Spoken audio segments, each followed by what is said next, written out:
Finally যোৱাকালি Guwahati হাইকোৰ্টত NIOS DLED সকলৰ কেছৰ সৈতে জড়িত যিটো জাজমেণ্ট দিছিলে সেইটো আমি অফিচিয়েল আকাৰে লাভ কৰাৰ পাছত আপোনালোকৰ সৈতে ডিছকাছ কৰিম। নতুনকৈ আহিছে যদি আমাৰ চেনেলটো ছাবস্ক্ৰাইব কৰি থ'ব। অফিচিয়েল ইনফৰমেশ্যন আনঅফিচিয়েল ইনফৰমেশ্যন সকলো ধৰণৰ শিক্ষক নিযুক্তিৰ সৈতে জড়িত সকলো ধৰণৰ তথ্য আপোনালোকে আমাৰ চেনেলৰ জৰিয়তে পাই থাকিব। লগতে ভিডিঅ'টো লাইক এটা কৰি দিব।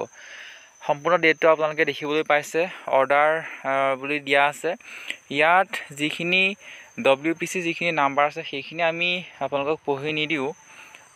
আমি যদি এই যিটো পেৰাগ্ৰাফটোৰ পৰা যদি আমি পঢ়োঁ তেতিয়াহ'লে দেখিব যে by filing this writ petition the petitioner who are the 18-month diploma holder in elementary education from the National Institute of Open Schooling challenges the notice date 2/1/2024 issued by the Director of Elementary Education Assam, whereby it is informed to all concerned that for the purpose of advancement A and B for recruitment the teacher in LP and UP school date 26/12/2023 the 18-month diploma in elementary education acquired from national NIOSৰ পৰা would no longer be valid qualification to be eligible for fresh recruitment to the post of teacher in associate advancement। অৰ্থাৎ এই যিখন নেকি notice দিয়া হৈছিলে DW ফালৰ পৰা no longer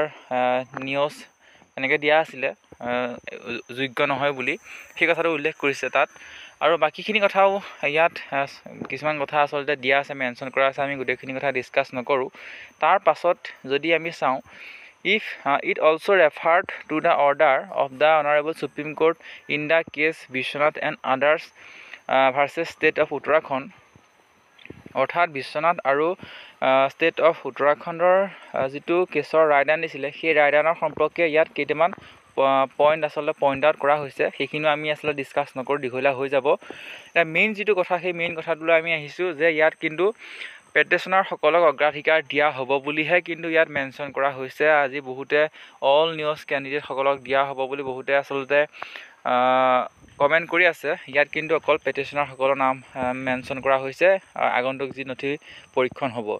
today Mr. R. Majumdar Learned Standing Council submit that in view of the clarifactory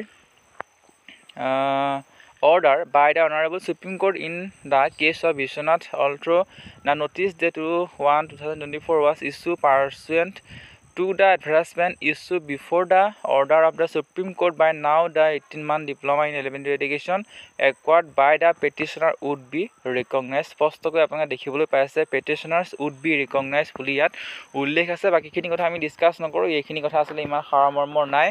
মূল যিটো আমাৰ বিচাৰ্য বিষয় হৈছে সেই বিচাৰ্য বিষয়টোৱে হৈছে যে NIOS প্ৰাৰ্থীসকলৰ যিটো কেছ কালি হৈ গৈছিলে তাৰ আমি অফিচিয়েল ইনফৰমেশ্যন ডিছকাছ কৰিলোঁ। 267 পৃষ্ঠাজোৰা আচলতে এইটো এটা PDF হৈ আপোনালোকে দেখিবলৈ পাইছে। ওপৰৰ কথাখিনি আমি দেখুওৱা নাই, ওপৰত আচলতে নাম আছে, এড্ৰেছ আছে। সেই এড্ৰেছখিনি দেখুৱাটো আচলতে দেখুৱাটো ভাল নহয়, কাৰণে আমি ওপৰলৈ আমি স্ক্ৰল কৰা নাই, আমি অৰ্ডাৰ কপিৰ পৰা গোটেইখিনি কথা ডিছকাছ কৰিলোঁ। যদি আপোনালোকে কিবা ক'বলগীয়া থাকে কমেণ্ট কৰি জনাব। পৰৱৰ্তী সময়ত পুনৰ লগ পাম।